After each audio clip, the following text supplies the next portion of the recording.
What's going on, folks? I'm going to show you how you will be starting a Chrysler 300, just in case for some reason your Key FOB battery was to go dead and you couldn't start your vehicle. The first thing you would want to do if you're outside of your vehicle to get into it is you will come to the back right here. You'll have like a little button. You could press that.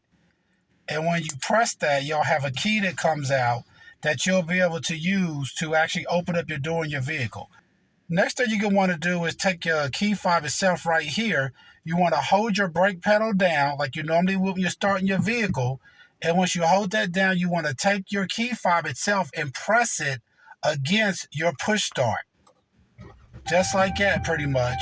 And once you do that, it will start your vehicle up.